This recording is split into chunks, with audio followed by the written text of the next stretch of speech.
Good morning, good morning, good morning. We are live and we are live in one place. I'm also going to go live in two places. The first stage was here and the second was here. Good morning. I'm Mandy-Jayne. We're live in Clubhouse and we are live on LinkedIn. And it's 7 o'clock. This is Belonging in Business. I'm discussing how we belong in business through something called WorkStyle. I'm a teacher and a coach. I'm actually a send, co, or whatever you want to call me. I work with everyone. I don't just work with the normals. I work with myself because I'm disabled. And I am live, as you can see. You can see my shoes in the background. My name's MJ. I've got the AI with me. I think it's quite exciting that I understand how to be in Clubhouse. Good morning, David. How to be live on StreamYard. How to activate the AI. And the fact that I didn't really understand any of this until 3 years ago. But here we are. We're in MJ's house and we are live on Saturday morning in Belonging in Business on LinkedIn. And we're recording this. Now, it's my humble opinion that this is the product of my work style. I called it workfulness, but an aspect of workfulness, well, it's work style. And how you do anything, well, how I do anything is how I do everything. Because my brain is pretty basic. I don't know about yours, but mine really is. Well, the bit I can feel and think and experience is not all of it, because I don't use all of it. Well, I do, but I don't feel like I use all of it. I can't sense all of it. I can't feel all of it. I don't know it's there, particularly if my executive function is a little bit challenged, and it is. And actually, anyone who's experiencing or experienced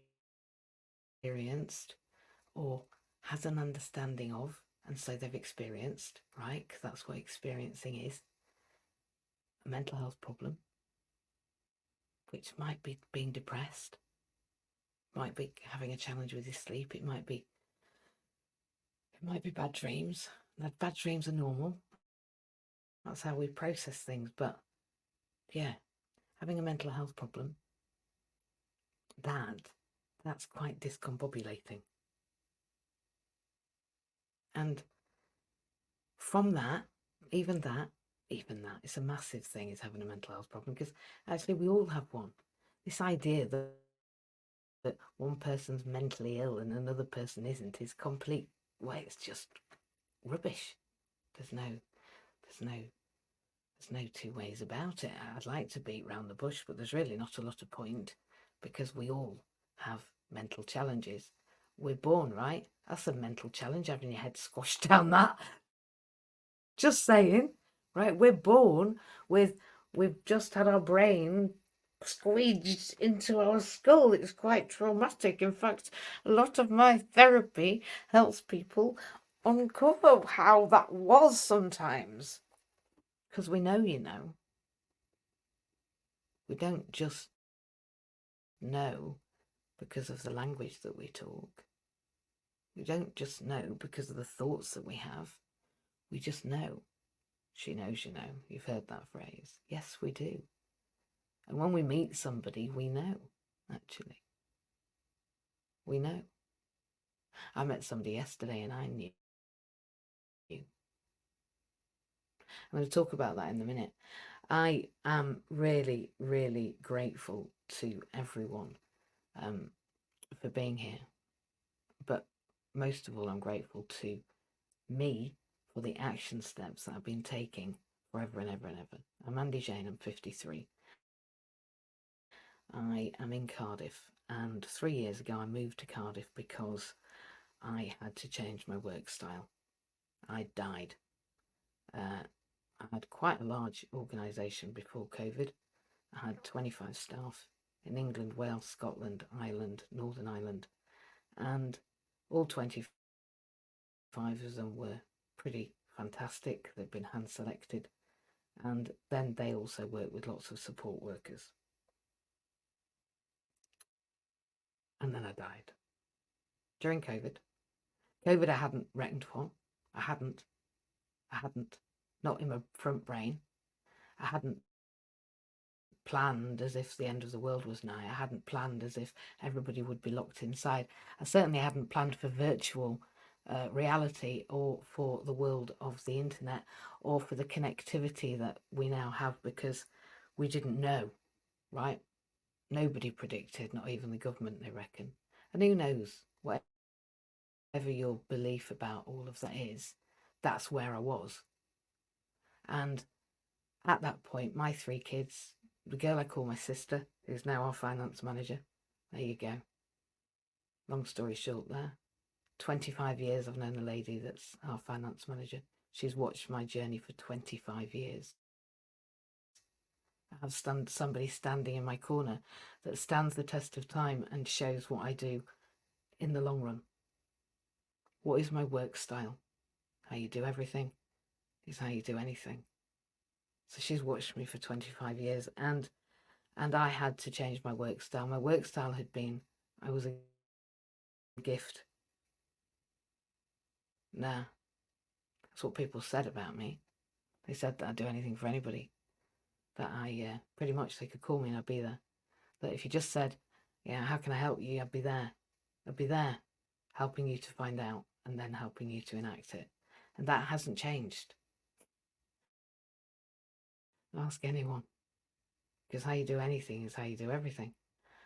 But my connection to it has.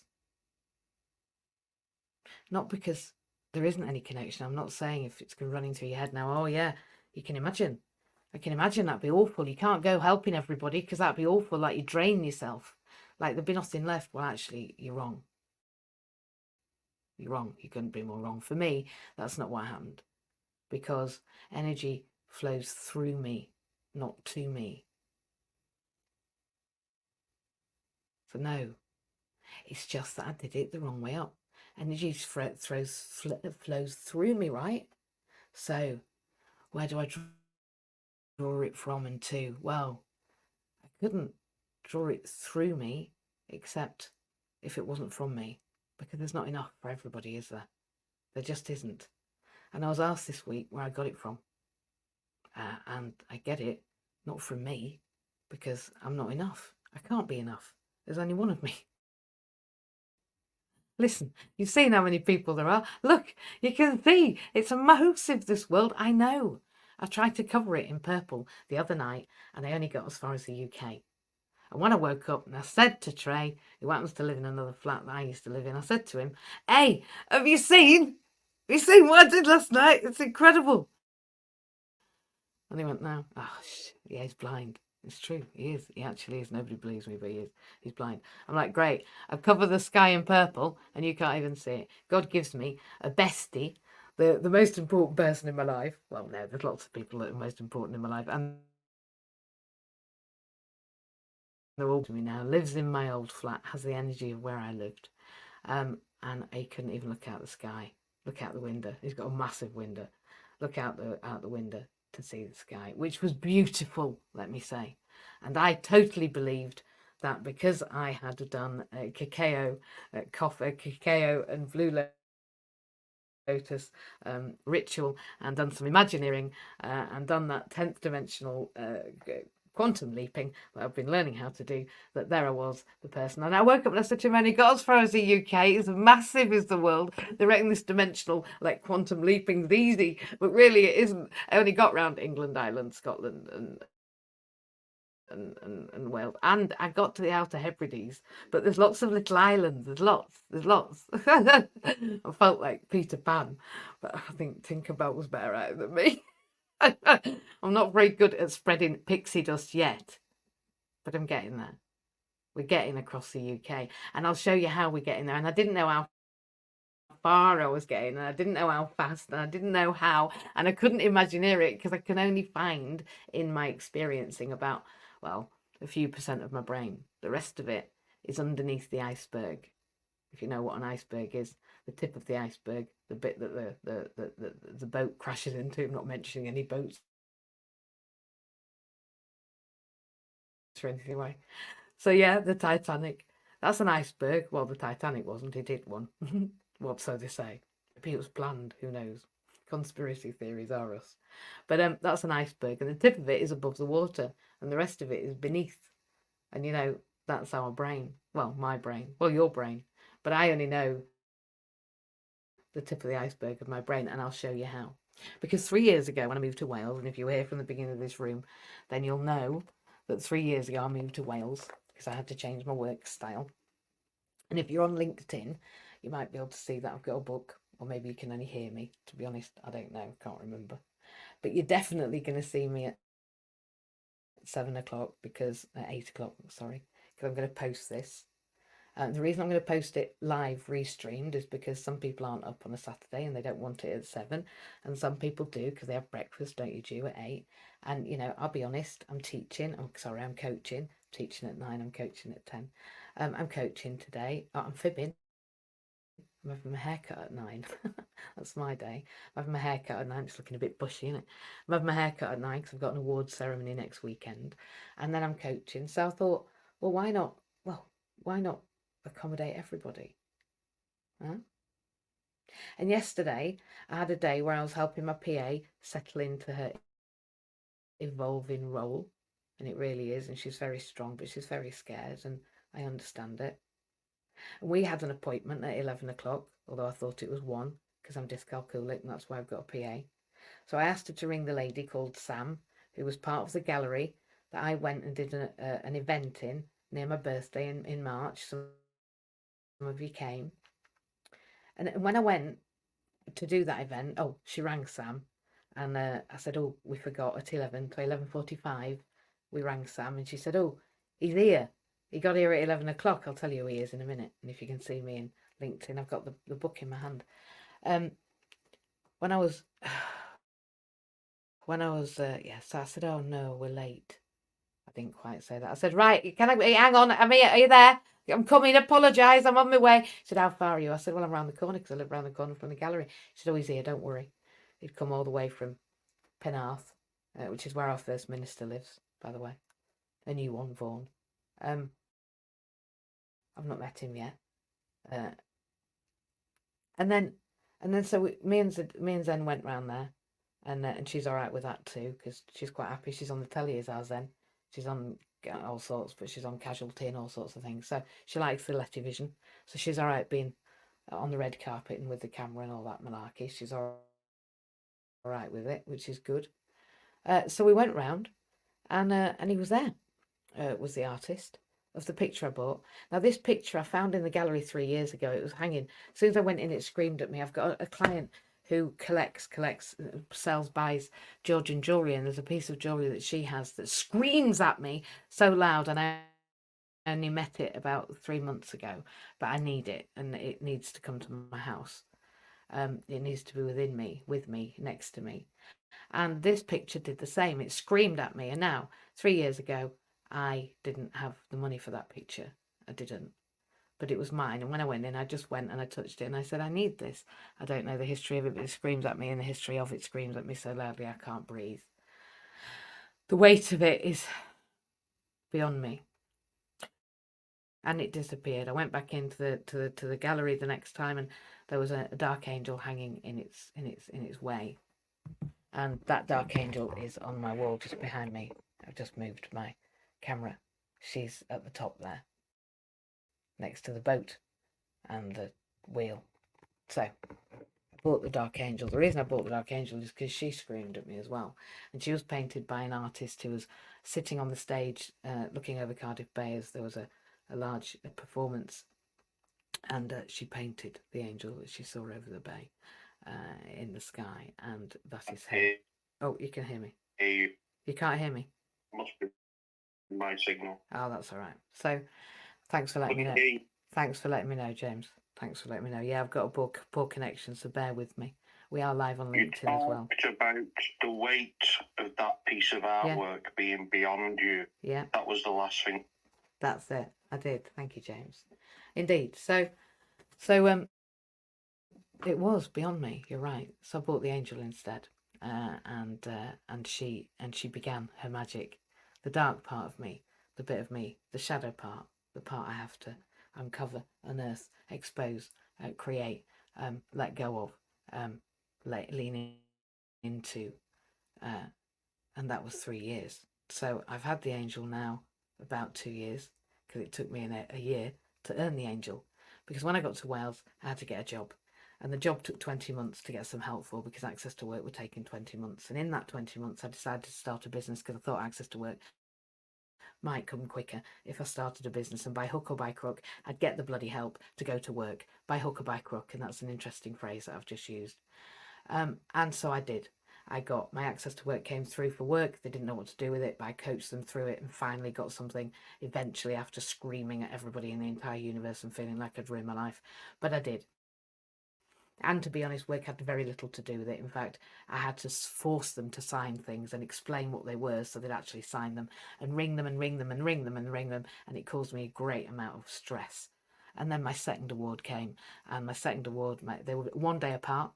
I had one assessment one day. The government pays 700 quid for getting an assessment for the training company I work for, and the second day I had they were months apart, but because access to work took 20 months, the second one was on the second day with the same social worker who assessed me over Teams. 2 assessments, 700-800 quid an assessment, 1,600 quid to talk to me about what I needed for work, and I pretty much already knew. And I was telling her, because, you know, I'm informed. So she got paid whatever it is, 250 quid an assessment. I don't know what they get paid. I used to get 400, 800 quid or whatever to talk to me, have a conversation. It's what we call a good conversation in social work. Have a good conversation about the barriers to my workfulness. And I expressed them. I then had to tell them not to buy me 2 iPads. I didn't want an iPad for work and then an iPad for work, only to have the same the same login. That's ridiculous. And I said, please don't buy me 2 iPads. And went, well, I'll put one here and one for this job. I went, yeah, but mate, I'm disabled. I don't want to carry 2 iPads about. And actually, why would the government buy me 2 iPads? It's silly. And yes, I know I've got a business and therefore I'm going to contribute towards the iPad. I get it. It's okay. I only want 1 iPad, and yes, I'll contribute to it. And to be honest, I'd rather get a really good iPad, so I'm going to contribute the shit out of it, because actually it's for work and I should contribute. Thank you. Anyway, another story for another day. That's why I applied to access to work twice. It's why I went into business.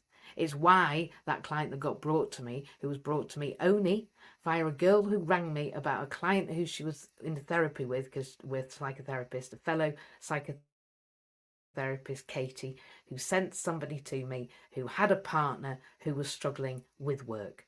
And she said, I know a therapist, but this isn't therapy. It isn't coaching. Well, it is, but it isn't. But she's also disabled. I know a woman. I know she's not a coach. She's not a therapist. Well, she is. She's not a teacher. Well, she is. She's a person. And I'll see. Now, I wasn't in business. I was busy working for this training company, helping disabled students. And this client had a disabled students allowance. They already had a DSA in place. But this client who came to me via this lady who was a psychotherapist, it's all very convoluted, didn't have, and she had an access to work claim in, actually, but she couldn't access it. And she had DSA and she couldn't access that. And she had a full-time job and she was manager of a department, and she was you know, in that beautiful income bracket that we don't like, that takes you up the ladder of give it back. Annoyingly, there's so much of it. I'm just saying, when you get up there, I just think it's a bit wrong. When they're over 44, it just feels wrong for me. When you work all that hard and then all of it takes, like when VAT comes, it's like VAT. It's like, what? Hang on, don't get it. I've got to give you what? So yeah, very confusing for me.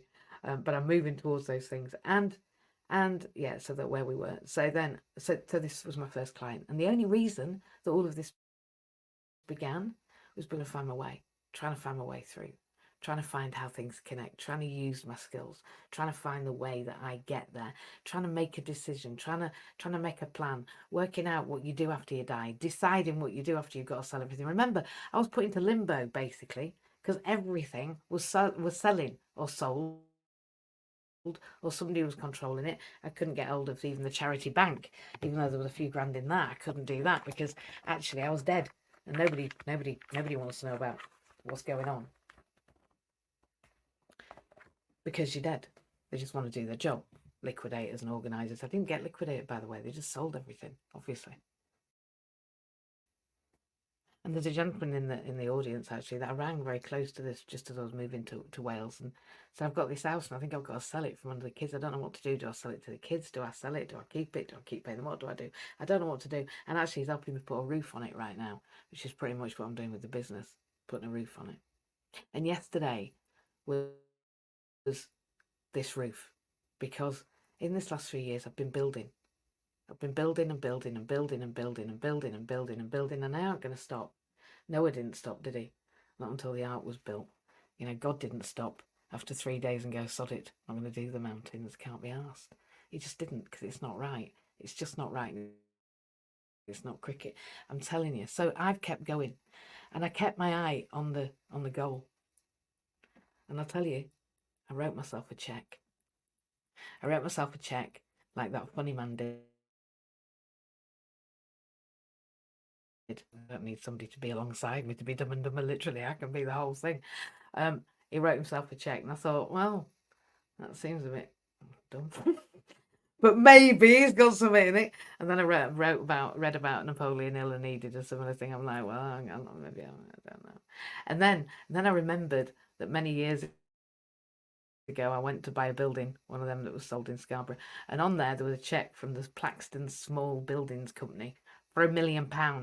Now, Plaxton Small Business Company went bankrupt because it was found out when it was all investigated by the man that went into the company that actually there was a man who happened to be my father-in-law, who had been taking home mahogany pieces of wood into his house to make tables and chairs and doors and windows, and literally the chairs were screwed together and pieced together. Like virtually all of the wood had come home from Plaxton Small Business, and the cheque for £1 million was their contract with the council. And the man who got the mahogany was the man that had made the contract with the council. And I knew that when I looked at that cheque, but they got this blown up cheque on the wall of £1 million, the first £1 million cheque for a small business unit that was arm's length, an arm's length unit. Well, that's what it was. It was how the council, I think, deployed money to other people that were, and that £1 million was sitting there, that cheque. So I wrote myself a cheque, but I wrote myself in my cheque a cheque in the name of a cheque for somebody else, because the picture that I saw when I went into the gallery originally was a picture that had a cheque on it with a pair of very, very old hands. Very, very old hands, gnarled hands, I would say. And I'm going to show this picture eventually. It's still wrapped up, and I want it. I wanted it. Well, I've got it. It's here. We have it. It's here. I said when I saw it, I need it. That check, that painting, the energy of the painting that I couldn't actually contemplate, I needed. And for the last 3 years, I've worked and worked and worked. And every time I've gone back to the gallery, I've looked for the check.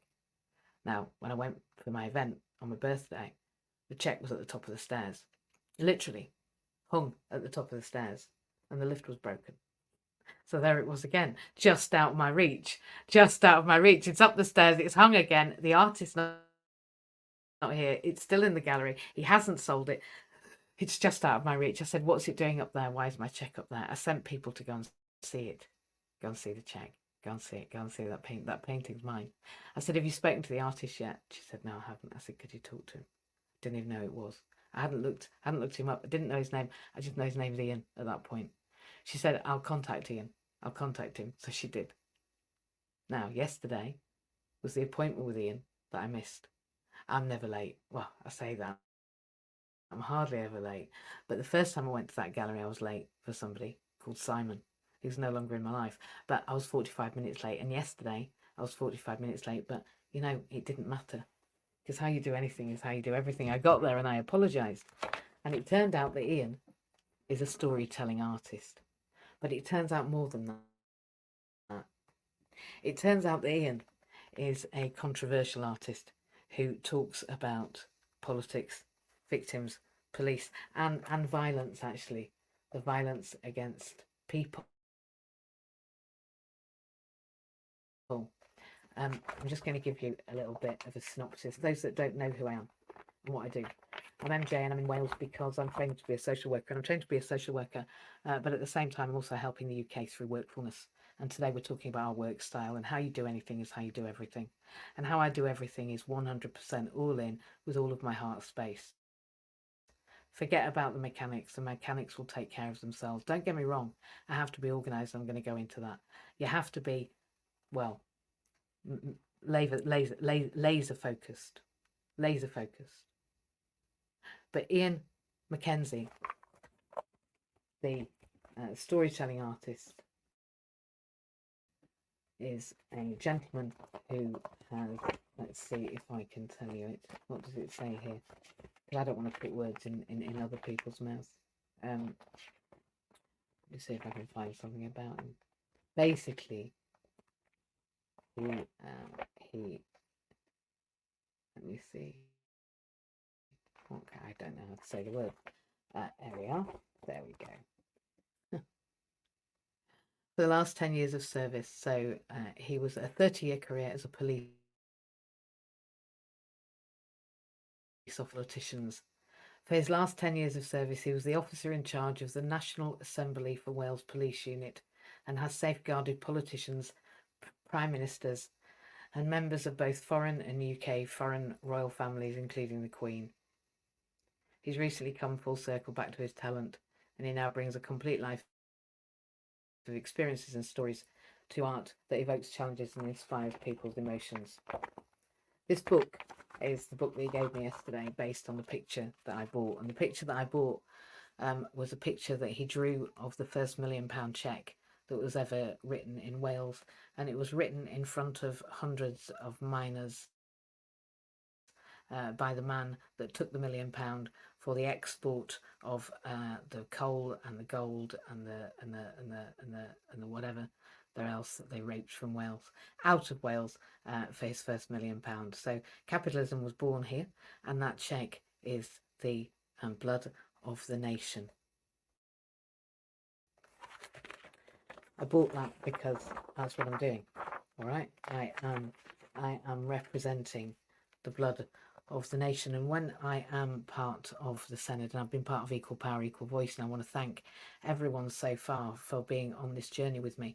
We're speaking on the 19th of June, nationally, internationally, with the British Association of Social Workers about voice, or llais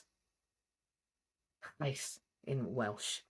Doesn't sound like Welsh to me, but there we are. And Ian is now an ally. He understands why that painting is going to be behind me when I communicate with those in power, and why I wish there to be an analogy that depicts exactly in one moment what I stand for and who I am. Because let that not be mistaken. No matter what I wear, or what guise I take us through this way of creating equality and inclusion. But let me say why Ian and I resonated. And it wasn't the fact that Ian's been a copper for 30 years. I said, oh, no, You're a copper. He said, I've retired. I said, yeah, but if I cut you, you'd be a copper through and through. He went, you'd be surprised after what I've seen and the stories I tell. Come to one of my storytelling sessions. I said, wow, I tell you what, if ever I'm going out for a gig, I'm ringing you because you'll keep me safe, won't you? I want to read just a little excerpt. I've read it. I've read his book. I read it last night. It's incredible. And his artwork's incredible. Look him up. Go and look. Some of the political artwork he's done is hysterical. But this is what I think he'd like to say to you. And so would I. We spoke for a long time. He wasn't going to stay long. But we spoke and we had coffee. And Zen sat with us and told him how challenging it is to be me and her being with me. And he said this in his book: whatever the circumstances that have led to this moment, they've occurred. They're definitely in the past. You can't change them. They may be deeply entrenched in negativity and bad feelings, but they are part of you and will inform your decision-making process until you die. So you might as well use them for your own benefit. Think about what you're going to do about the rest of your life, or what you want to change to make a difference for you and no one else. You. And start preparing for change by grabbing your dream idea with both hands. The negativity may have driven you down, or the lack of an opportunity may have binned your dream, but that gut feeling you had when it happened, and may still have, will now form your sole focus for success. Write your dream down in a simple sentence. Identify a couple of people who are positive or quirky in their outlook and tell them what your dream is. Maybe a coach. That's my words. The first step of success has now been achieved. Make a small list of how you're going to get to your dream and cross off your first task of telling someone. Believe it or not, the actual crossing off of the first task is in itself very satisfying. Do not sit in a chair or lie in a bed and wait for the motivation to come to you to take your dream forward. It will not. You have to physically get up and walk to your next task. Well, I question that, Ian. So tell yourself to get up and actually get up one step at a time and tick off each stage from your list, and your motivation will come. Your desire to achieve your goal or dream will take over and motivation will become second nature. Tell someone of the anguish you have felt, the problems you have faced, and subsequently of your plight and your dream. Ask them to look out for you on your journey and join in with support and positive advice. If they are true to you, they will. If they're not, push them to one side, as there are plenty of positive people who will take their place and support you. They are out there waiting for you to tell them your plan for your dream. Remember, people who achieve the greatest are not the most talented in their field. They are the ones with the most motivation and desire. Those that wait and pontificate in order to gain perfection will be sat there waiting until you run past them full pelt towards your dreams, leaving them in the distance behind you, laughing at the perpetual motion and the snowball effect of your motivation and desire to do that. And you alone have created it. You and you alone. Embrace your difference from the mainstream and place it alongside your willingness to commit to your journey. You look or act differently because you think differently. Exploit it for your creativity. It is your greatest gift. Look for friends who are also different, as well as those who are inconspicuous. They hold fantastic ideas that will set your imagination on fire. And of course, document your journey. You never know when that itself will come in use, when someone else will want to know how you did it, or when you will want to help others in their struggle and find their dream. So what are you waiting for? Well, I didn't wait. I didn't wait for Ian, because time doesn't wait for anyone. And necessity is the mother of all invention. And I didn't have a choice. Not if I wanted to keep my house. Not if I wanted to stay alive. Not if I wanted my kids to see that we can get up after we've we're going knocked down again and again and again. We can and we should and we must, because that's the only way, because the only purpose of being here is to be here, right? The rest of it's just pretend. Honest. The reason that we are in belonging in business is because that's what it is, belonging. So is everything else. Belonging in work, belonging in business, belonging in family, belonging in everything. It's just belonging. And when you don't feel like you belong, that's when you don't want to be here. Let's stop that malarkey, because it's wrong. At the core of us, we know it's wrong. So if it's wrong, stop doing it. And if you're still doing it, go and get some help to stop doing it. And if you can't get help to stop doing it, go and talk to somebody to talk to them about how they stop doing it. And then start including people. And if you're not including people, own it. Own it in your business. Own it. Own it in your family. Own it in your attitude. Own your unconscious bias. Own your confirmation bias. Own the fact that when you think somebody's a bad one, they probably are. Own it. Own it. That's what I've got to do. Got to own it. I've got to own the fact that I have to make money from a capitalist society in order to survive. Own it. That check behind me, everything I buy in this world right now is the blood of those miners. Right? Without anybody else's. It's the indignation that they had when he swanned off with £1 million. It's the disgust of the haves and the have-nots. It's their disgust and the us and the them. Right, it's done, isn't it? We have to change things. It is the way it is, but it doesn't have to always be like that. So, I want to say thank you, because I'm going to shut up now. You should really only concentrate for 15 minutes. That's what I've worked out. I've just written my... It's not actually 30 days, because I disagree with 30. It's a different number.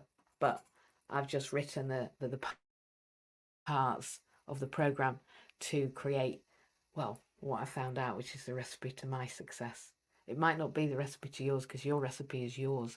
And actually, recipe is a great word, because in order for me to alchemize what I've created, which of course means that in Wales, as part of Equal Power, Equal Voice, with a new First Minister, I asked Ian yesterday, I said, Ian, I've got to go doing that signing of the thing.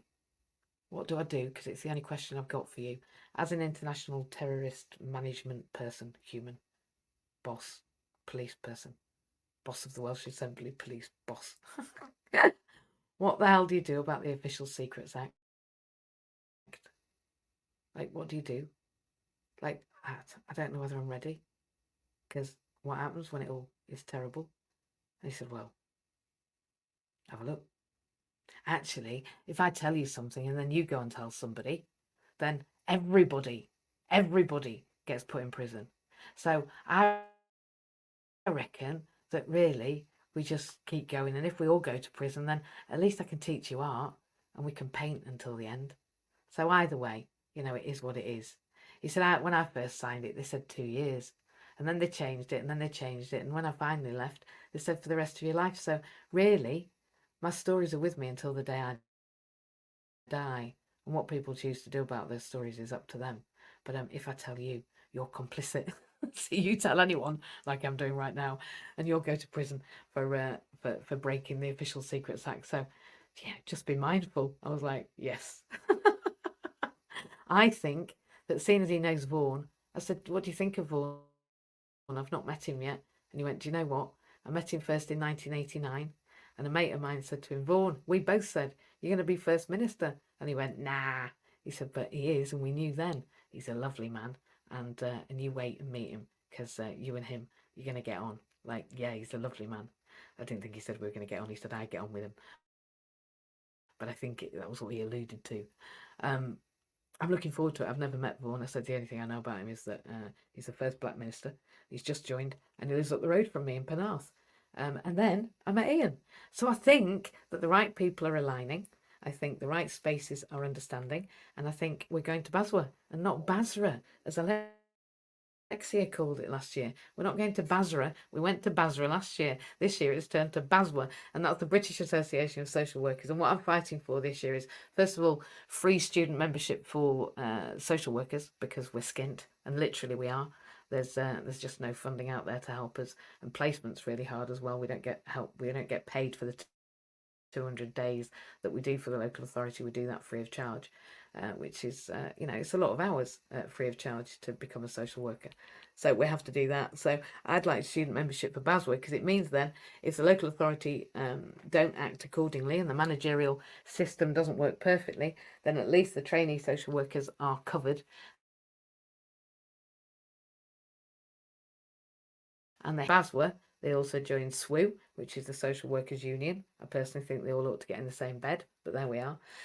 That's just how I am. How you do everything is how you do anything, eh? Just a joke there. And I really do think that we need representation for our frontline workers. There's a great problem with the fact that people just get struck off because of something happening.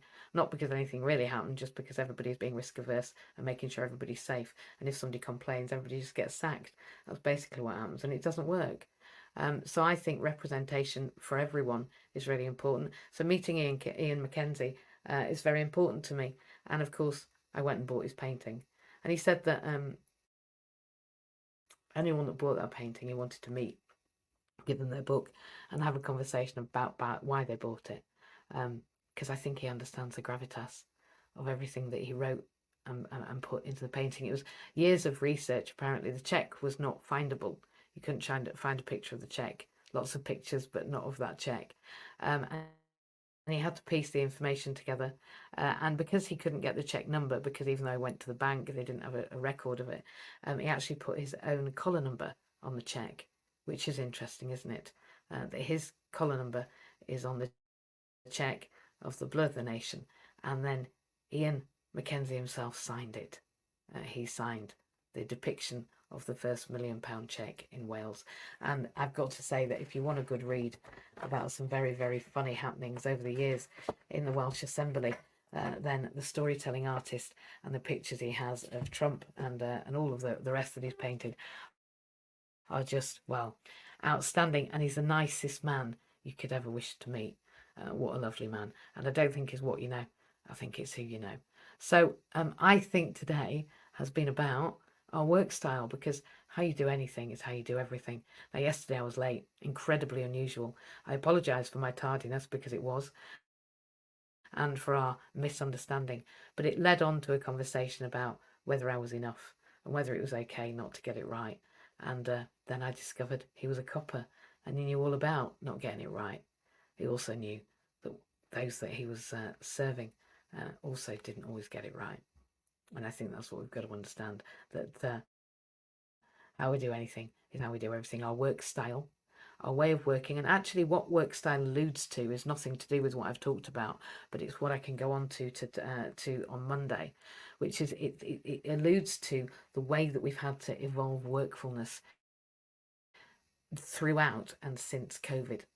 So I've begun the unpacking of work style, but only in the terms of how you do everything is how you do anything, or how you do anything is how you do everything, because it's true. And because I've been relentless in the last 3 years, now when I go and bought that painting and collected that painting, I really feel now that I am representing the disabled people Lost in you the UK. after relentless, MJ. That's all right. Well, I can hear you, so I don't know, James. But it doesn't matter, because I'm on LinkedIn and I'm done. Are you there? I can hear you. Good morning. Can you hear me, James? Or have we lost me? Can you hear me? Let me see. Can you hear me, Jew? James, can you hear me? I'll try. Any better now? Are we back? Any better now? Are we back? I'm being exited by the government. I don't think I can get in. Let's see. How about that? Can you hear me? Can you hear me? Wow. Wow. Well, we are live on LinkedIn. So for those of you that are on LinkedIn, you can see my house is there and that I'm in it. but I can't speak. So I'm going to say goodbye to everybody. And for this morning, I've not been able to talk to anybody. How terrible is that? Look, I'm muted. Hello, hello. I'm leaving. I'm coming back. I just don't think Clubhouse. Are we there? How are we doing now? Any joy? No joy. No joy. No joy. No joy. I'm going to have to go, guys, and empty this room. So there we go. Glitches live on social media. You've been in Belonging in Business on LinkedIn. You've also been on the Tinterweb, and you've been in Clubhouse. I'm going to go and post this now. It's going to go live at 8 o'clock, so everybody to watch. I hope you've all been having a good day.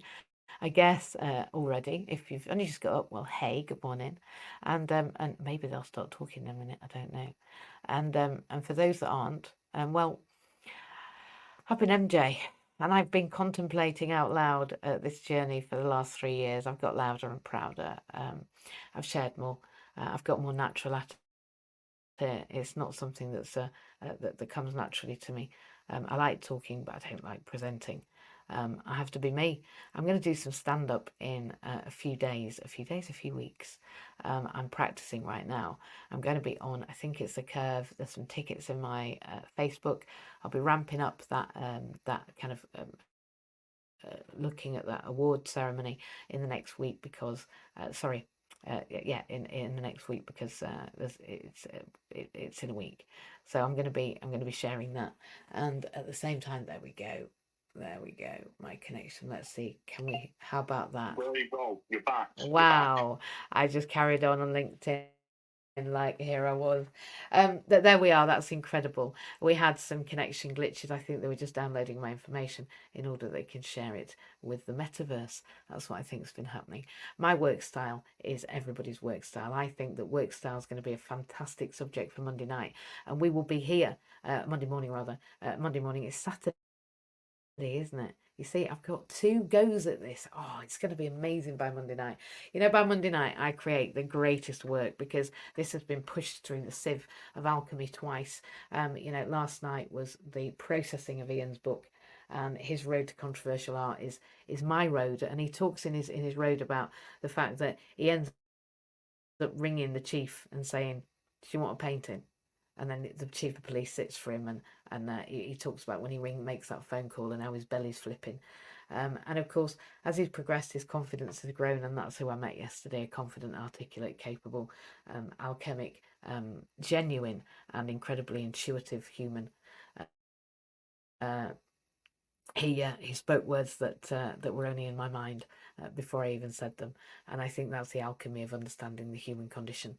And Ian's certainly done that. I really felt like he'd been on the ground floor working with people, for people, whilst protecting those at the top, and that's a real unique 360 perspective. But what it means, of course, is that if I've got a problem in Wales and I need to know somebody and I don't know how to get that information, I reckon Ian might be somebody that might know people.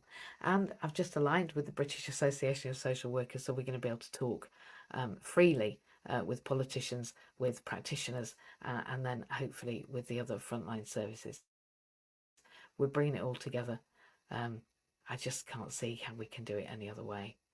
So I've been MJ, and it's all been about your work style. Monday morning, we're going to be talking about work style in a different way, in the way of how work has evolved since and through COVID, and what might be a newer way of working together globally. And I have to think about globally right now because we're getting connections from Sudan and some other countries, and our Basra trip last year with Russell has prompted some Middle East connections for talking. So after this 19th of June, I think we're going international. The International Federation of Social Workers is also part of our team, and some of our members of BASWA have moved on to the IFFSS. Indeed, our chair has become the president of the IFSS, and what a lovely lady she was. She helped us all the time during BASWA last year. Thank you, Alexia. And we are moving forward with her with the IFSS. I've just got the poor connection, Zoom doom of Clubhouse, but yeah. So I'm very excited for our political allegiance. I'm also excited for it being cross-party. I'm also excited for where we've been aligning in the last 3 years. James, you've been aligning yourself. How are you? How do you think your work style is now in comparison to when you met me, for example, or even in the last whatever years, and what's taught you that? Because I reckon Ian might connect with you, eh? I'm reckoning Ian might be able to help me with this train ticket that might be for the damn Tuesday instead of the damn Wednesday. No. It was a very cheap train ticket anyway, so I think I might get a night's rest in an abode somewhere up in fancy Scotland. So that's a bonus. But it's all about your adaptability, and that's what I noticed that this group has got. We're exceedingly adaptable because there's always little hurdles, but they make you stronger. What I've learned over the last few years about recovering from dark episodes, I had quite a training adventure before COVID, and then obviously we ended up with a section of what some people would describe as 23-hour bang-up, but it just happened to the whole island of the United Kingdom. Thankfully, I'd been through a slight process and understood how I needed to move forward to get to this next stage, because a small spinal injury a few months ago, has vanished 2 months earlier than what standard protocol would stay, and I'm really appreciative because it's the knowledge that I've learned, but I feel like I've got stronger from the connections we've made through Clubhouse over the years, because it's a different journey, because some people jump on your bus for a few weeks and others jump on for longer, and that's beautiful, that, because the people that I've met through Clubhouse and the support I've had has been incredible, and the associations I've been able to build and find and just stumble upon at times as well, because as you say, that mess in the middle, it's the mess in the front room's quite hilarious at the moment. But everybody knows where the mess is. Sorry, I remember when Clive talked about his garage. Let's be honest, everybody's got a mess, even if it's in the heart about something, isn't it? Yeah. But you evolve all the time, and as I say, everything now is really stepping into place, and even the yellow flowers by Monday morning that are currently about to be moved into the bathtub so that they can get a good watering, because we've had a bit of fog overnight, but it weren't a ground frost, thank goodness. Blowing frost nearly in May, but these flowers will look stunning for the beginning of next week. But I see that our rooms will be flowering next week, so I'm really looking forward to where the journey's going to take. And that's enough about different colours of flowers, because there's a man with a really bright T-shirt, and I think he's going to be yelling his mic at me any minute, so I'm going to shut up and say ding dong and move on. I missed your bell. I also missed the ding dong, but it was a wake up call yesterday when Ian introduced the fact. Yeah, there we go. That he was part of the Senate. I was like, come on now, how was all of this aligned? Jew, are you there? Jew, this room was for you, and you have 7 minutes before breakfast. Are you there? Hello. Hello, hello. Hello. Oh. Hey! Yes! He shoots in scores! Jew! I love you! Come on in again. Are you awake yet? Yeah. You're a bit more awake than you were. You said good morning to me, but you seemed a bit discomfortable. Anyway, you seemed a bit laying down when I talked to you. That's what you seemed. Are you sat up? At all? A bit. I tell you, they're gonna have to get a better bed. You need a more supportive sides in the bed, don't we? Yeah. You need like my uncle had. My uncle had like a. He had like a. It sounds terrible. This. He had like a wicker basket. and it bent like a baby pram. But it was as big as him. And the nurses made it. It was absolutely banging. Hey, do you know what? I'm just saying. I wonder what it's going to be like. I'm looking forward to seeing what we do. I just want you to be comfy, right? Comfy and supported, Jew. Are you comfy and supported? That'll do. Can't hear you now. Yeah. Ah, you are comfy and supported. I was under the covers then. We were in bed with you then, weren't we?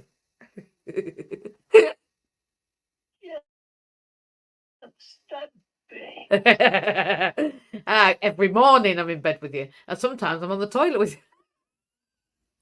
You're in a nursing home, aren't you? For them that don't know, and anyone that doesn't know, has never been here, so it doesn't matter. And I'm joking. I love new ones. But anyone that's listening, you're in a nursing home because some people can't see us, Jew. Yeah, you're in a nursing home. For the elderly, I'm just going to say that. And we are moving forward. In this 3 years, your work style has been to be relentless, I reckon. Well, I think that's the thing, isn't it? You keep trying, you don't give up. And most people would have gone, do you know what?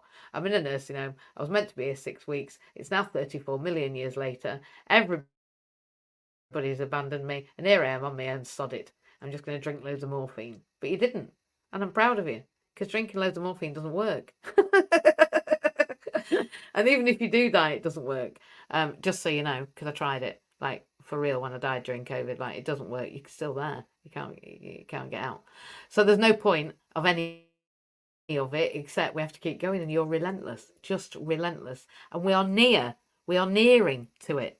We're going on a boat as well. What do you think about my idea of just shoving you on a boat? If it all take me. Oh, it'll take you. We've booked it. Francesca's paid for it. We've done our donation. You're going on a boat. What I meant was it'll take you. I'm just wondering how you feel about living on one. Because I think if we get you out of there, we can get you in a boat because it's not as much as the house, and then we can just float you. And then we could kill it. We could actually send you to wherever the carers were. I've never thought of that. We could literally canal boat you up to the next care. Mobile caring, but with a difference. We take you to the carers. You know, there's only one that you want, and you should have that carer working for you full time. And I think you should ask her whether she's your work style. That's what I think.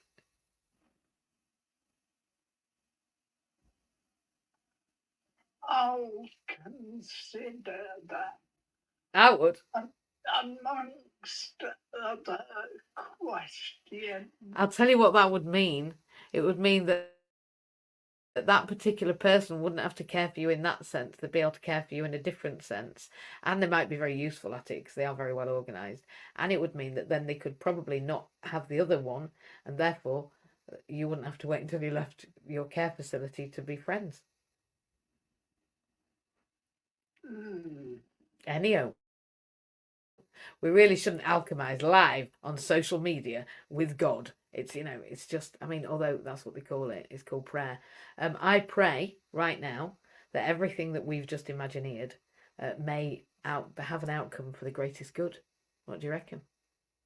I hope so. Yeah, but do you pray so? No, every day. Yay! You see, it's not even Sunday. And here we are. When two or more come together, God is there. No. I didn't realise he was called James, but he is there. Did you know God was called James, Jew? I didn't. Right. We are 1 minute away from going. I am running away and buggering off. I think you're all incredible. I'm going to go away and be a social worker for another day because I can't be anything else. I've always been. I'm going to go and smash the next week of this placement. I'm going to do some coaching today. I'm going to alchemize getting this picture up on a wall and unwrapped. And then we're going to deal with the blood of the nation, right? Going forward. But if you're not doing any of that, think about your work style, because how you do everything is how you do anything. Everything. How you do anything is how you do everything. You see, I'm dyscalculic. I can't work it out. But I do know that if I just keep going, doing the same thing, I'll always get what I've always got. But if I just alchemize a little, make that plan, follow Ian's advice, not mine. Follow Ian's. Follow the copper. He knows what he's on about. He literally does. And I'm looking forward to his painting being behind me. I'm also looking forward to our friendship forging and of meeting Vaughan. I said I was going to meet the king. I'm not. I'm going to meet the First Minister because a mate of mine knows him. Right. I never thought I'd be saying that in 3 years, did I? What did Georgie start when she went, now then, order, order? It's all Georgie's fault. I had nothing to do with it. Literally nothing. Oh, Jim's here. I feel like I'm running away, Jim, and buggering off. Listen, if you want to see me again and be part of this growing family, be part of this growing inclusion, be part of belonging in business, be part of the MJ gang, be part of hearing me stage speak, whether it's in my comedy, which is in 5 weeks' time in the Curve in Cardiff. There's tickets on sale now. There's a donation on sale as well. I'll send you a link to the tickets. I'll send you a link to the donation on Monday morning here in my house, in MJ's house, which is where you are now, and then in Inclusion on Monday night. I'm sure Inclusion are going to get behind me if only they want to come and laugh at me. I'm going to get a cameraman to come to the event. I'm going to get Louis to come and record me, obviously. There's going to be some recording as well because it's the ultra comedy event. And then I think we're a feeder for actually kind of stage speaking around the area. So no doubt I'll go and get to throw my ridiculousness at somebody else after this. And I'm speaking about disability. So I'm using my own storytelling on my road to the controversial art that I'm going to create, which is me. I am my own artist. My mum, just before I go, said that when I got a proper job and a proper qualification, and I was a professional, and when I'd sorted out my house and I'd paid enough to sort out my kids, and my kids were settled and I was settled, and I paid my mortgage, and I had a proper job and I was a professional, then I could go and bugger about on stage singing and dancing and acting. So guess what? That's what I'm going to do because my mum said I can. So now I've got permission. I'm going to bugger about for 5 minutes. And I reckon I've written 5 minutes, or maybe I've written 5 years. But now I've just got to make sure that it's 5 minutes of alchemy. And it's 5 minutes of, well, making sure that I am an unforgettable experience. But I also want to make sure that what I share is completely my work style from my heart and all of me, because I don't have another way of being. And neither does the man who I bought the painting from. And I believe the alchemy is in the doing, because I felt the weight of all of his intention for all of the 30 years that he's been working in Wales for the greater good. And I'm here to take that baton up and forge forward across the whole of the UK and then across the world. I love you all. I hope you have the most wonderful weekend. And remember, how you do anything is how you do everything. And our work style is going to depict our success. On Monday morning in MJ's house, we're going to be talking about that work style right there and how to alchemize for success. I've got 21 ways of doing it, 21 steps to doing it, but I'm not going to be sharing them all on Monday, but I will be beginning at the very beginning. All right, love you all. Have a great day. Take care. Bye-bye, everybody.